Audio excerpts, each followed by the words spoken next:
Hello, friends. Just going to light some Palo Santo wood. So for those of you who don't know, Palo Santo, it's a scented wood. I think it comes from some trees in the Amazon, Palo Santo trees.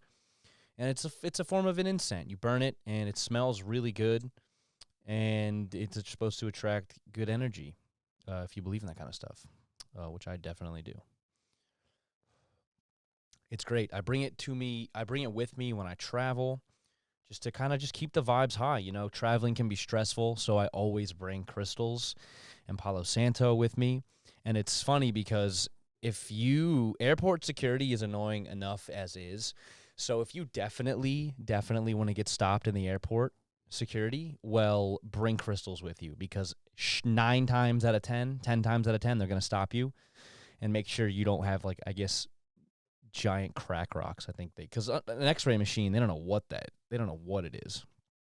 So yeah, bring the crystals, bring the Palo Santo. It's important. You got to make yourself feel at home. You got to make yourself feel at home and feel comfortable when you're traveling, because traveling definitely can be stressful. I just got back from Texas. I got back last night, and so much happened, and I learned so much and experienced so much. I feel like I need to just come on and just talk. It's just me tonight. Haven't recorded a podcast in what feels like forever, and I don't like that. I created this whole thing so I could talk openly, freely, and I guess I just got so used to having guests on over and over and over and over again that I was like, I can't do it unless I have a guest. But that's silly. It's just you and I. Whoever's listening, this is cool too.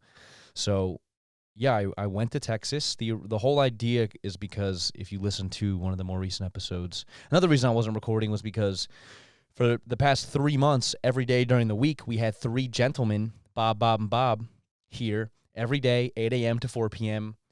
We've been in this house for 18 years, so they've been going around and fixing and painting and, repairing things and just getting the house ready to be, like, sold, eventually. So they were here every day for months, and it was very disruptive. Don't get me wrong; they're great dudes. I enjoyed having them, but at the same time, I feel like I couldn't do all the things I wanted to do because it was very disruptive. They were using the ring light. If I wanted to come down here and sit down, they'd be coming down and stomping around upstairs and making noise and playing with power drills. Even right now, my brother's stomping around upstairs. So the timing wasn't the best for recording a podcast, and that's okay, because we're back now, and I got a lot of time to reflect and think about what I wanted to talk about and just get more comfortable with the idea of just being me.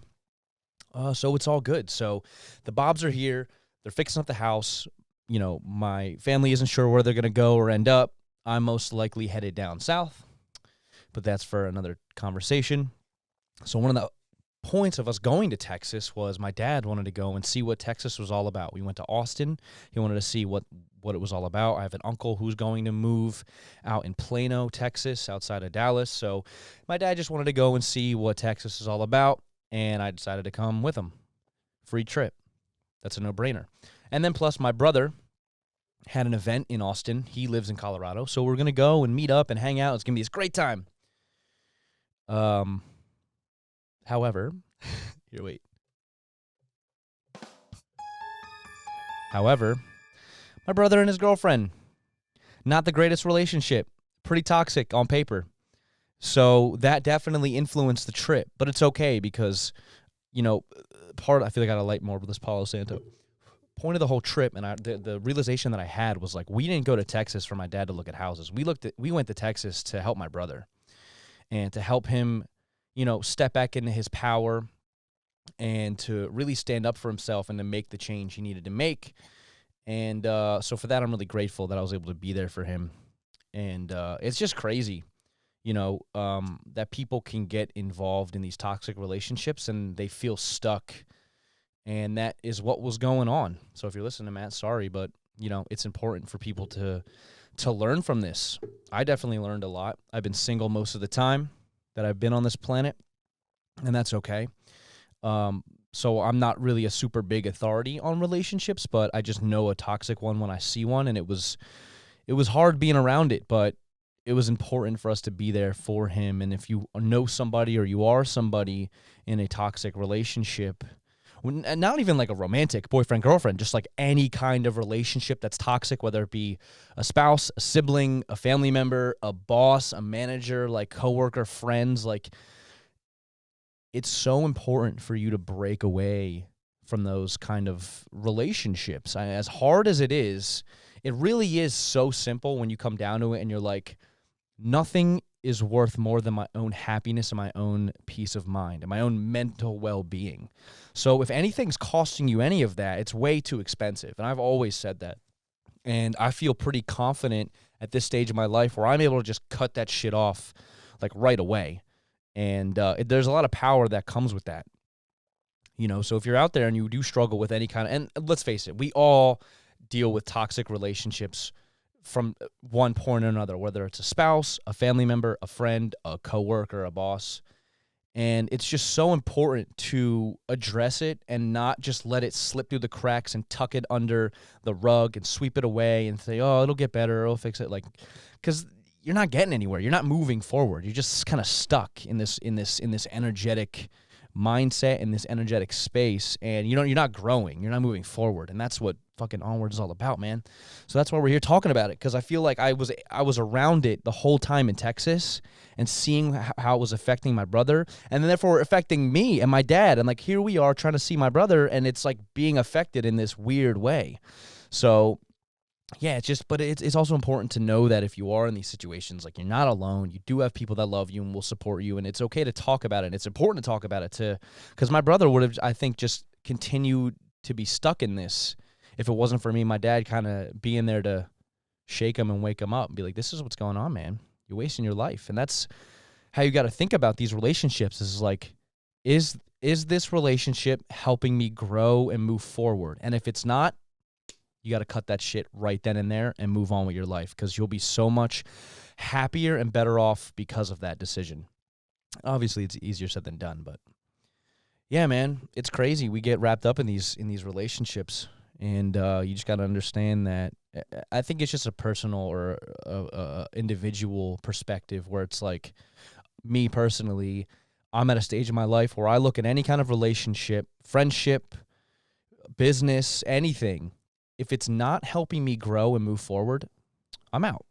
It's not worth it at this stage. I don't care if it triggers you or if it upsets you, or, one of the things, my brother's ex now, by the way, wrap up the story, they broke up, and then they had to drive back to Colorado together.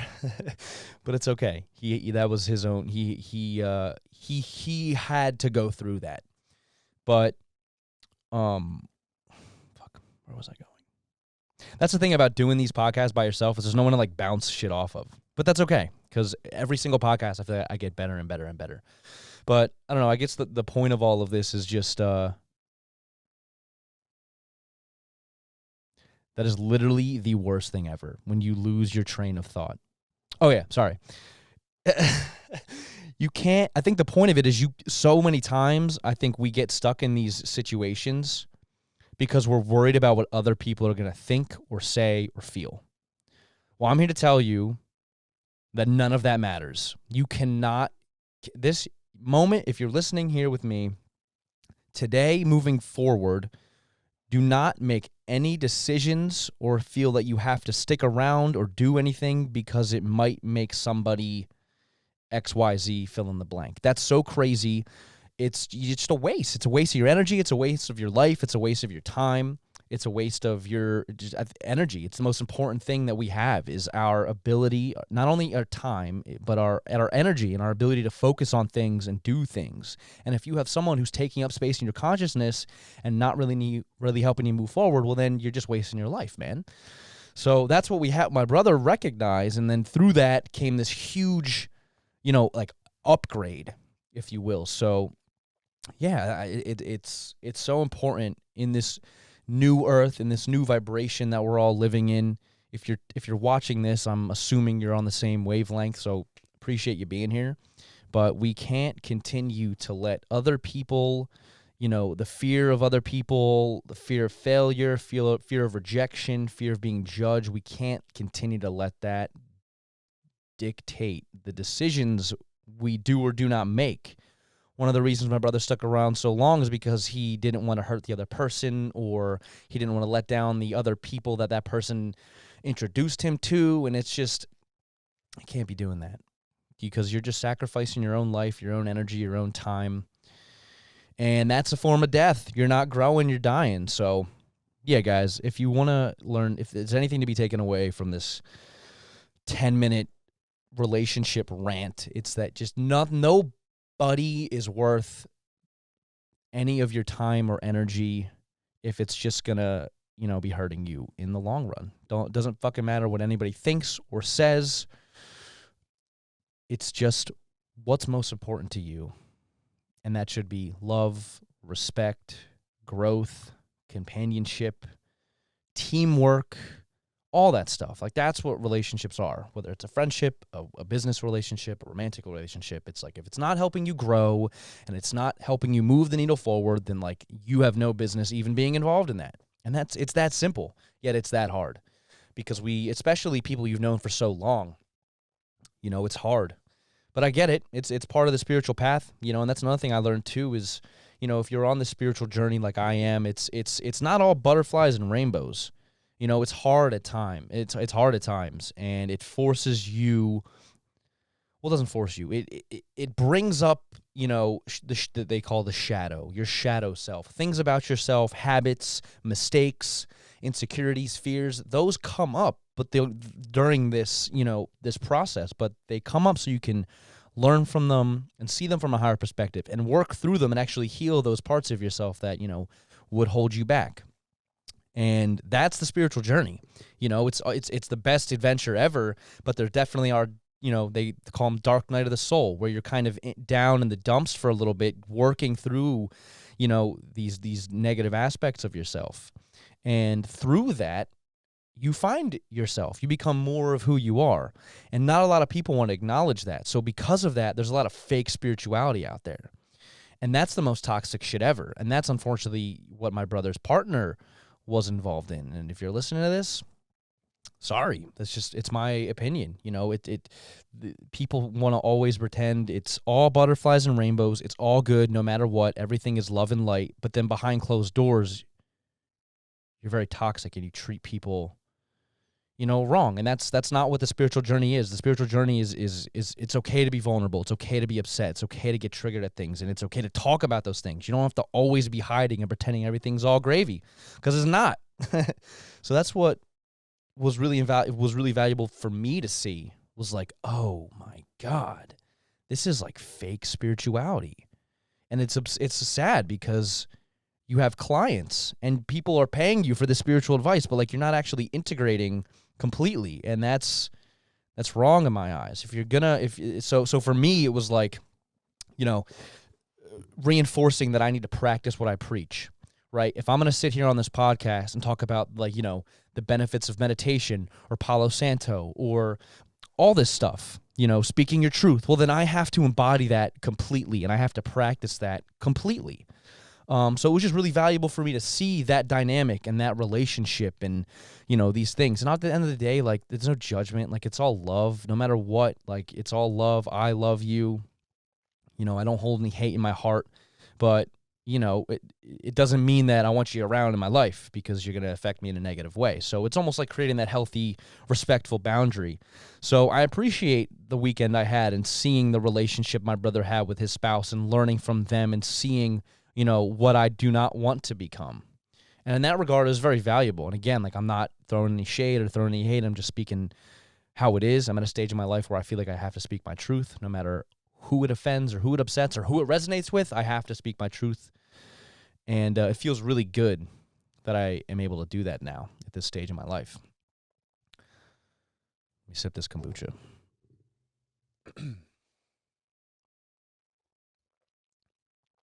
Yeah, man.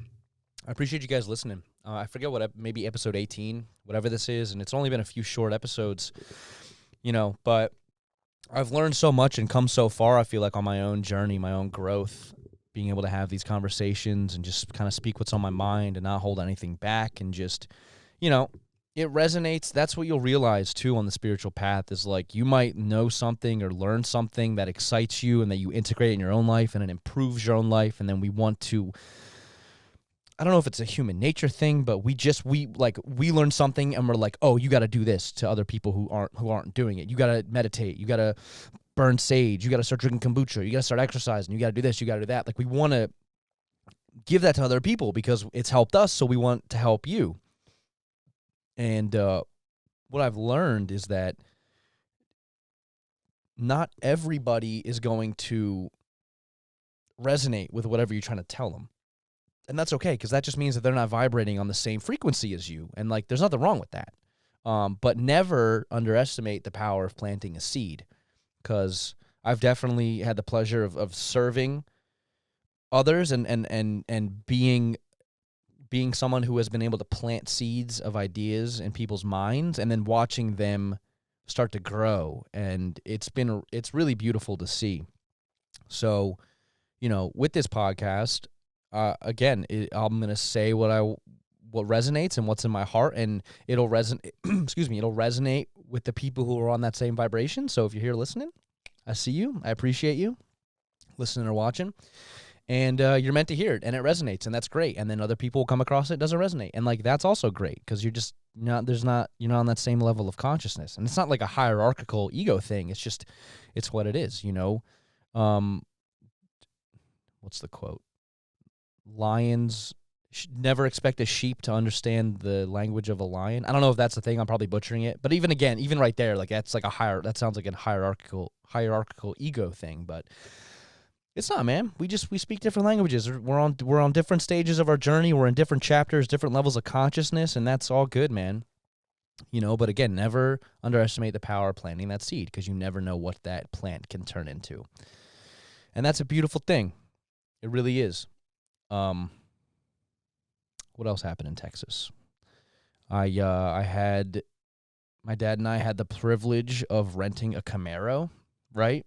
So we got to rent a Camaro and drive that all around and see the state and go do our thing. So that was pretty cool. Felt like we were in a movie. Shout out to Corey on Turo for letting us rent his car. Austin's cool, man. It's a cool city. It's cities are cities. That's a very reductionist way of looking at things, but for the most part, cities are cities. There's a ton of stuff to do, good restaurants, good food, beautiful people. The closest city to me is right over the bridge in Philadelphia. And it's been so long since I've gone into a city and been in a city because of COVID.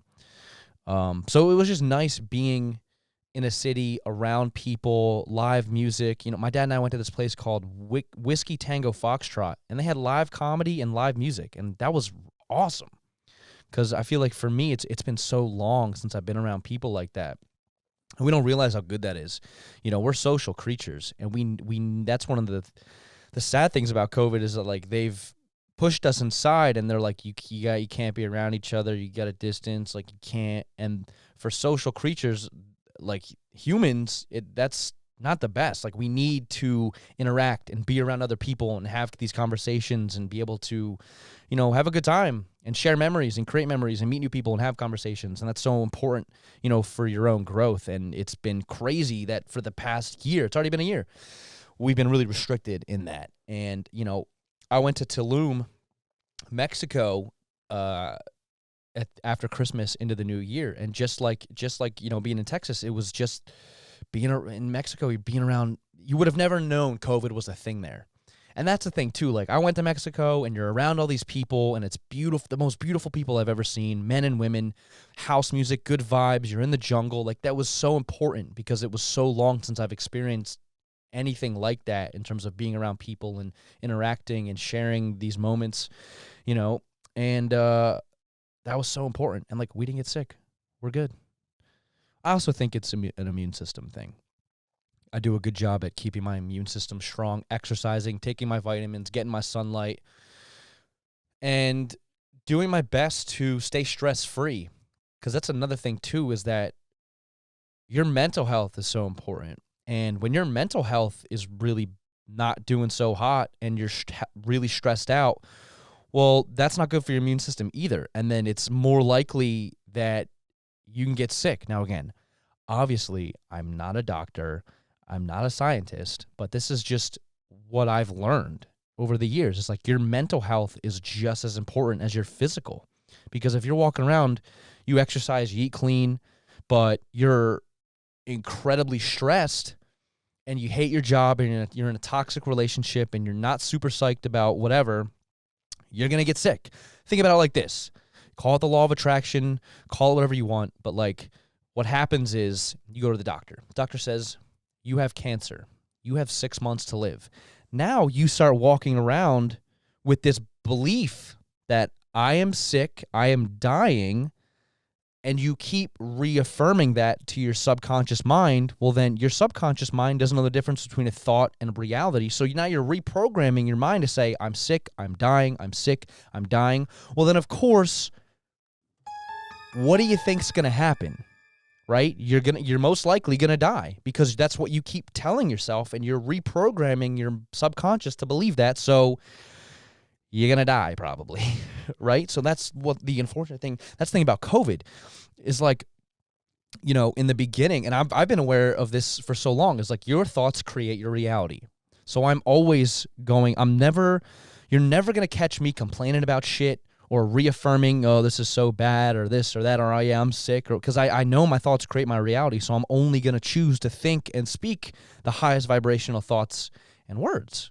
Because I know that. I've seen it pan out in my life. I've seen when I'm in this low vibrational state, and I've seen how that creates my reality. The flip side, when I'm in this super positive, high vibrational state, and the thoughts and words I use to think and use, it reflects in my outer world. So I've seen that firsthand. I've experienced it firsthand. So, you know, my dad, when COVID first started, no one knew what was going on. He was like, look, we're probably all going to get it. And I had to stop him in his tracks. I was like, do not say that. Please do not say that. Please do not say you're going to get sick. Please do not try to reaffirm that because, again, your thoughts will create your reality. Your subconscious does not know the difference between a thought and your reality.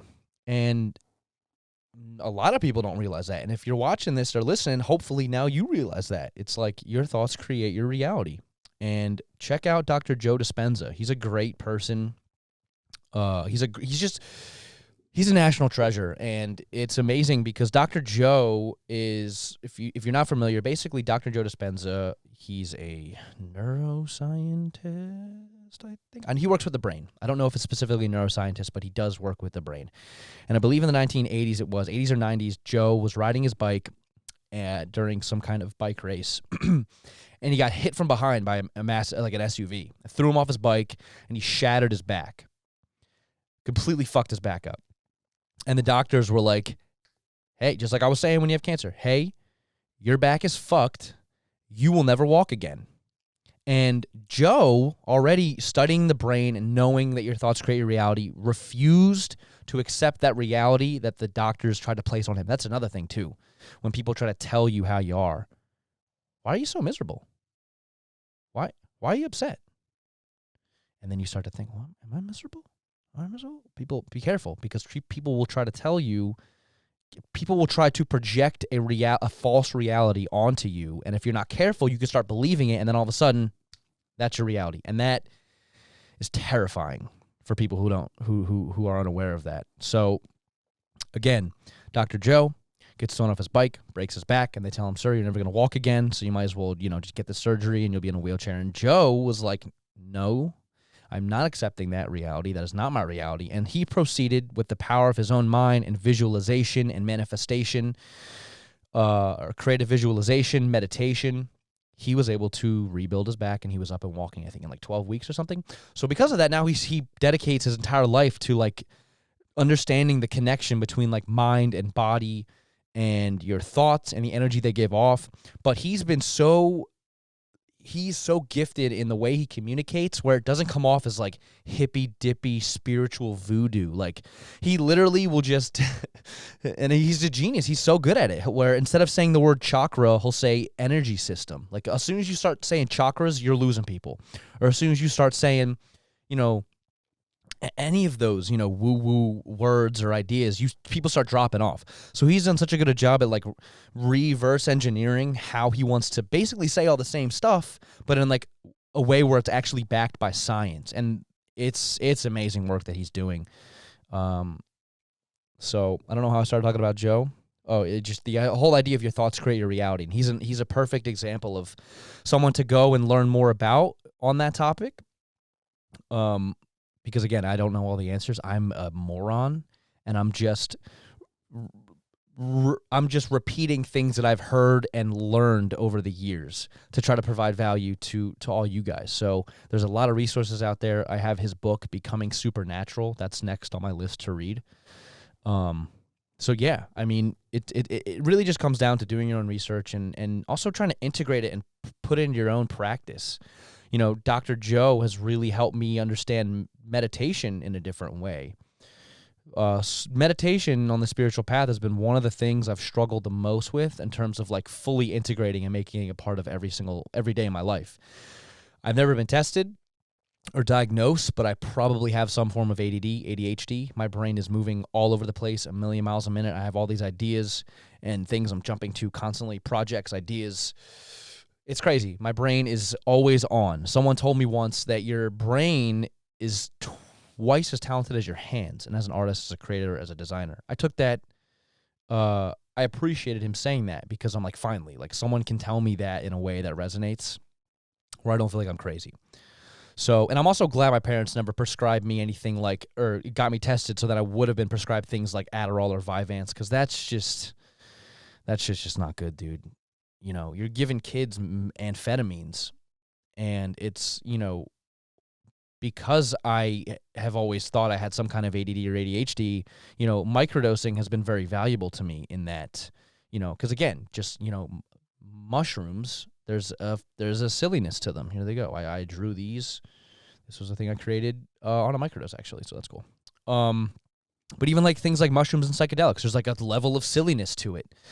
But and with the rest of the spiritual hippie stuff, but they are very powerful. So, you know, microdosing and psilocybin, a few things, like when you take psilocybin mushrooms, or if you take lion's mane mushrooms, which is a mushroom you can go buy at Wegmans or Whole Foods, you know, these edible gourmet mushrooms, they create something in your brain called neurogenesis. And what neurogenesis is, and this is something that Joe Dispenza talks about, neurogenesis is when you are creating new brain cells, new neural networks in your brain, new different parts of the brain are now firing and wiring, and you're creating all of these, you're basically regrowing your brain, right? So for me, what microdosing has helped me do, because of neurogenesis, and I'm activating different parts of my brain and creating these new connections, is because my mind's moving a million miles a second and I'm jumping around all the time and I'm thinking about this and I'm doing this and I'm up and down, up and down. The microdosing has really just helped me really just get present and be able to get into the flow state and just be completely immersed in whatever I'm doing in that particular moment, whether it's sitting at my computer doing design work, editing video, or folding the laundry or doing the dishes. Like, I'm fully there, I'm fully present. And in that way, I think I can be more effective because, you know, an example is reading. Reading is, again, like all 12 years of public school, I probably read one book cover to cover, and that was The Kite Runner, like for sure. I know that because The Kite Runner, that's a great book. It kept me on my toes. Nail biter. But I'd be reading in school, and one, I didn't give a shit about the books they were giving us. And two, I remember reading, but I'd be up in my head thinking about other shit.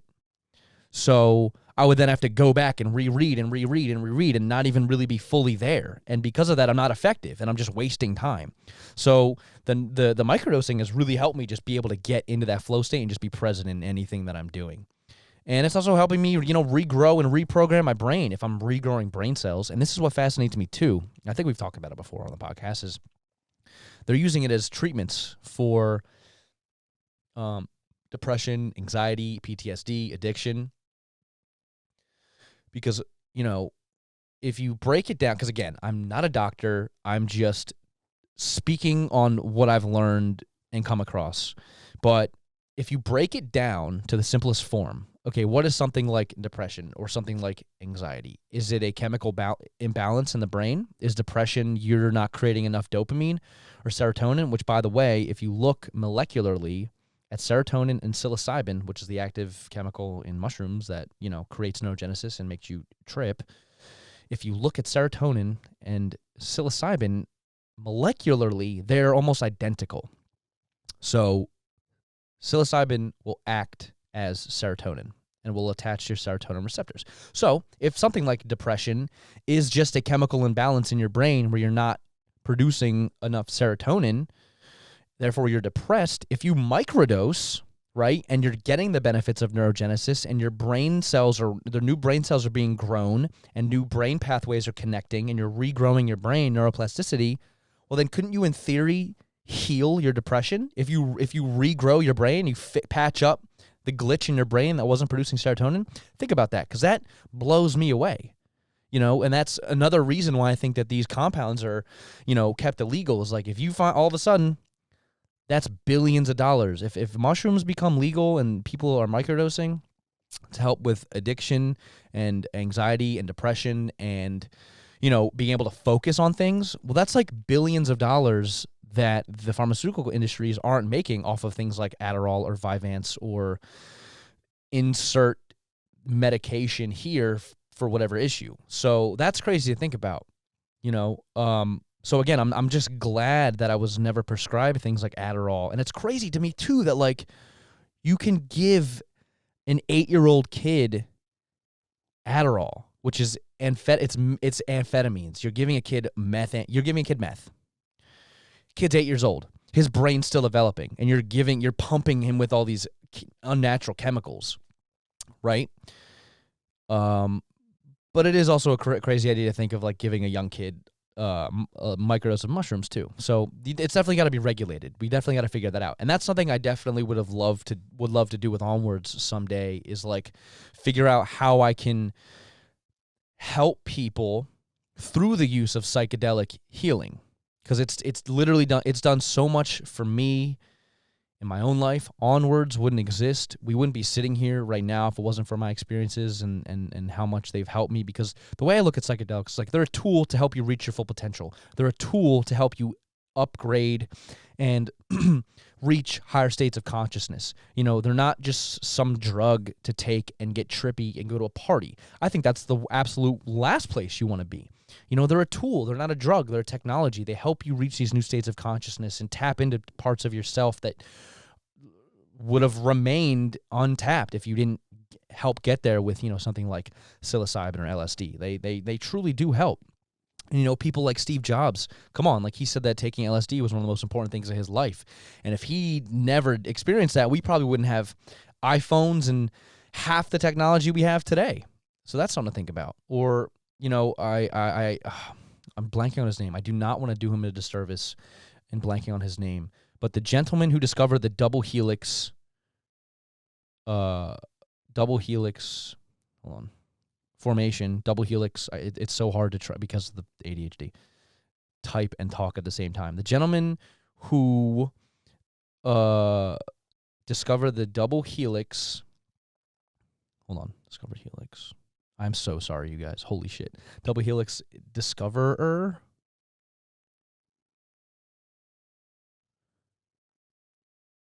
James Watson. I think it was James Watson. Or no. James Watson and Francis Crick. I believe it was Francis Crick. Francis Crick and or James Watson discovered the double helix structure while they were on LSD. Doc Ellis pitched a no-hitter game while high on LSD. So, if little Susie out there, or Michael out there, takes LSD or psilocybin, ... Who knows? Fill in the blank. It's incredible. Onwards wouldn't exist. I wouldn't be who I am today or doing what I'm doing if it wasn't for the revelations and breakthroughs I've had with the help of psychedelics. And again, like, that's the thing too about psychedelics is they want to help heal you. They're here to help you heal. And a lot of times that means having to deal with things that you suppress on a day-to-day basis, because when you take something like LSD or psilocybin, your ego is completely dissolved and there's nothing but love left. And our egos are our identities. It's what we cling to. Your ego is what it's your identity. So if you walk around and you are, very self-conscious about certain things, or you have a lot of fears or insecurities, that's like your ego. And when that disappears, those things are left to be dealt with, but they're left to be dealt with from a place of love, because what happens is your ego gets dissolved, and then your heart just opens up, and that's where real healing happens. And there's been trips where I'm bawling my eyes out, crying, and like that's what you need. That's how you heal. Otherwise, you're just delaying your own healing, and you're not really getting anywhere. You're just kind of stuck in this like energetic vibration, and you're not really doing anything about it. So psychedelics are powerful, man. Definitely not everybody should do them. If you're a schizophrenic, definitely don't do them. If you're not in the greatest mental place, don't do them. But obviously, you have to do your research. Again, look at Joe Rogan has great podcasts with Paul Stamets. Paul Stamets is a mycologist. He studies mushrooms, and he is like a walking encyclopedia on this stuff. So check out Paul Stamets, Duncan Trussell, all of these people, Rick Strassman, all these people who are doing incredible work with psychedelics, who are really just helping educate people in the right way. Because that's what we need. We need education. That's what we lack. We lack education, and we lack regulation. That's what we need to really start helping people, because we as a society, we're sick and we're disconnected. And it sucks because, it sounds so dumb and so hippy-dippy, but like, how do we heal the world? Well, mushrooms will do it, like, for sure, because they make you realize that, like, we are all one. You, me, the trees, the cat down the road, like, we're all the same. And all of these, boundaries they put up, whether it be what country you're from, your race, your age, your gender, like, all of these things are just put up to, even now, like with the vaccine, people who get the vaccine and people who don't get the vaccine, all of these things are barriers to make us feel disconnected from one another. And psychedelics help you realize that, like, oh no, everything is connected. Everything's connected. If everything is consciousness. And that's a beautiful thing to realize, because you don't walk around the same anymore. You treat people better. You treat yourself better. You treat animals better. You treat nature better. You have a deeper respect for the earth and all living things on it as a whole. And like, that's what we need right now, especially now, this past crazy year we've had, man. But we'll get there. I have high hope. Even onwards, like the bicycle. Look up Albert Hoffman and Bicycle Day. Albert Hoffman was a chemist, a scientist, and he accidentally synthesized LSD, and it got all over his hands, like a lot of it, like hundreds and hundreds of micrograms, and which is like many, many, many doses. And then he proceeded to ride his bicycle home, and had one of the most frightening and enlightening and incredible experiences of his life, riding his bike home, tripping face, hundreds of hits of acid. So yeah, like, that's another thing.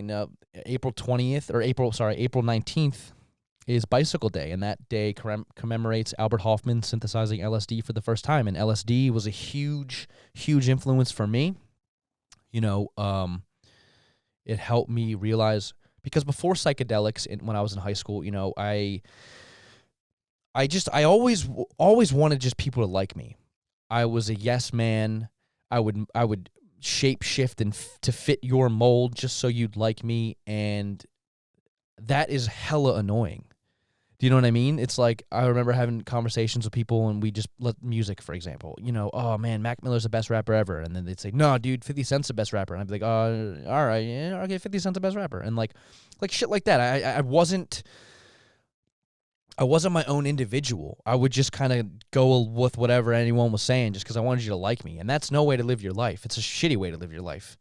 And because of that, I had a lot of friends kind of dump me. And I'm glad that they did that, because it really forced me to go within. And then, of course, I have my first psychedelic experience with LSD. And that just helped me understand, like, hold on, like, there's something else going on here. There's like something really else. There's a whole bigger picture to this whole life thing. And then, having those realizations, and then a few months later taking LSD again, and then it just became a pattern where, like, every few months I'd take it, and I feel like I would level up every single time. I'd learn something new about myself, about the universe, about the world around us. I just kept learning these things and having these realizations, and I was leveling up and learning these things and implementing these things and becoming more of myself. And I really stepped into like who I am and what I'm here to do. And if it wasn't for that, I don't know where I'd be today. I don't know where I'd be. I don't know what I'd be doing. And that's crazy to think about. It's like this one decision I made to try LSD just sent all these ripples into my life to where you and I are sitting here together, and I'm having this conversation. So it's a beautiful thing. But obviously, not everyone should do it. And if you are going to do it, let me be very clear.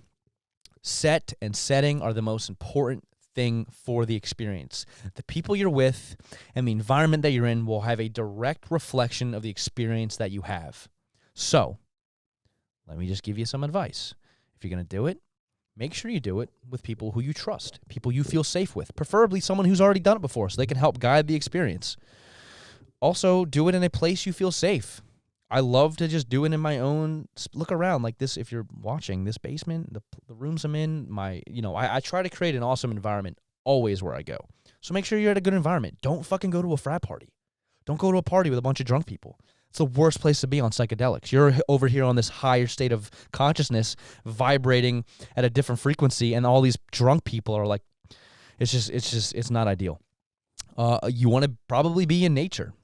Nature is crazy on psychedelics. Nature is psychedelic as it is, but one of the cool things about psychedelics is you get this visual aspect where you look at everything, and everything seems to be swimming with energy. You look at your hand, and your skin, your hand, everything has life to it. You could be looking at a black wall, and that wall is, within that wall are geometric patterns, and it's swimming with life and energy. So that's really fucking cool. You look up at the clouds, and all of a sudden you see all of these things in the clouds. You look at trees, you look at flowers. So that's another thing, nature. So just do it with people you feel safe with. Do it in nature, in a place you feel safe, and you're sure to have a good time, and if anything comes up, just, that's another thing too, is like, psychedelics will throw you for a ride if you try to hold on and control the situation. Someone said this once, I saw a video, I think people were at Burning Man or something, and this guy said, I think he was specifically talking about DMT, and DMT is not the crazy one, because DMT is one of the most potent psychedelics there is, and it's found in the human body. It's found all over nature. And here we go. Here's bro scientist Rick. Talk about DMT for a little bit. So DMT, dimethyltryptamine, we believe it's produced in the brain. We know it's produced in the liver and the lungs, and it's found all over nature. Now, you might be asking or wondering, Eric, why is it that if it's all over nature, why am I not tripping when I eat salad? Well, we, as human beings, the reason that DMT is not orally active is because we have an enzyme in our gut called monoamine oxidase, MAO for short. So when you eat salad or consume things that have traces of DMT in them, that enzyme breaks down the DMT really, really, really fast.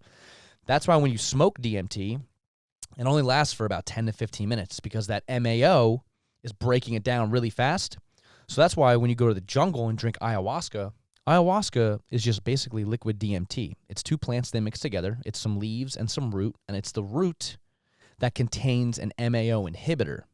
So it turns off that enzyme so you can actually absorb the DMT orally, and that's why you have, like a 7 to 12 hour DMT experience, is because that MAO is turned off and it won't break down nearly as fast. So, little science lesson for you there.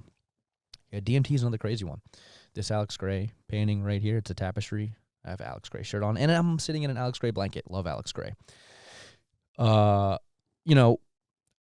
That's what I saw. I'll put it up on the screen here. The painting is called The Net of Being, and when I did DMT, that is exactly what I saw. Like, for sure, undoubtedly, I was there. And it's just amazing that this man Alex Gray can go over to these dimensions and these realms and like come back and recreate it in a way that resonates with us. And that's another thing too about psychedelics. It's like when you're on them, you have this immense feeling where you're like, I have been here before. And it's so familiar. And yeah, man, it's just, it's a beautiful thing. I owe a lot to them. They've helped me so much. They really can help the world. They can help you. Just make sure that you do your research and you just don't try to force it, because that's another thing too. It's like you can't just you have to respect them. You know, these are sacred plants. These are sacred compounds. And you can't just treat them like any other form of drug or alcohol, because they're not that at all. They're a tool. They're a technology, like I said. So, you know, one of the things I've learned over the years is like, there's this funny quote. It's like, you don't find LSD. LSD finds you when you're ready.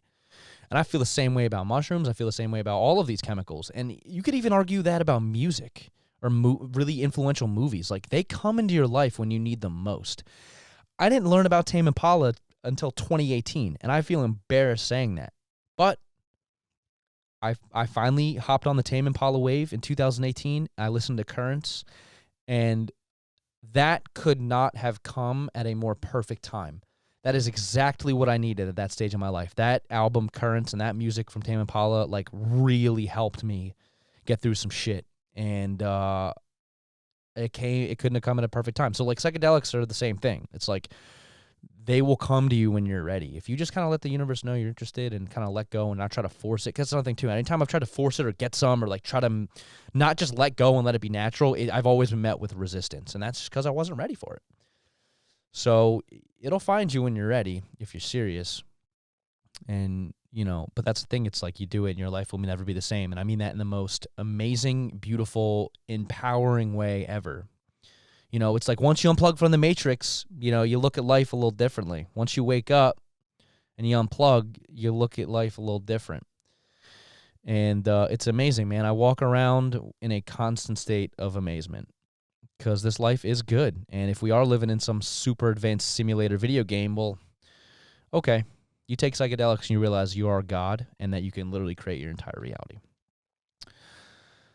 I think that's a good note to end on. We've been going for a little over 45 minutes. I'm alone. I'm hungry. It's dinner time.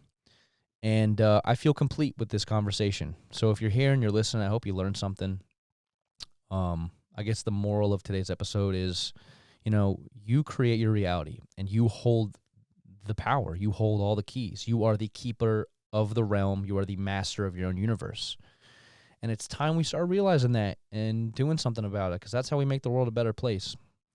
I recognize that, and I'm just trying to be my truest self and be creative and have this podcast and have these conversations and provide value to you and plant seeds in your mind, and just let you know that you can do it. You just keep moving forward, man. Just keep moving. Keep going onwards, and, like, you'll get there. You know? It's all good. And also know you're not alone. If you ever need anything from me, you know, please feel free to reach out. I'd love to help and give advice and just speak on things, because I love these. These conversations are a psychedelic, and they help heal and make you realize things and help you move forward. Yeah, man. Onwards, Forward Evolution Psychedelic Podcast. I love that. It's definitely a form of psychedelic, like, for sure. I just realized that. All right, friends. I love you guys. Thanks for listening. Thanks for being here, as always. And we'll see you next time. Peace out.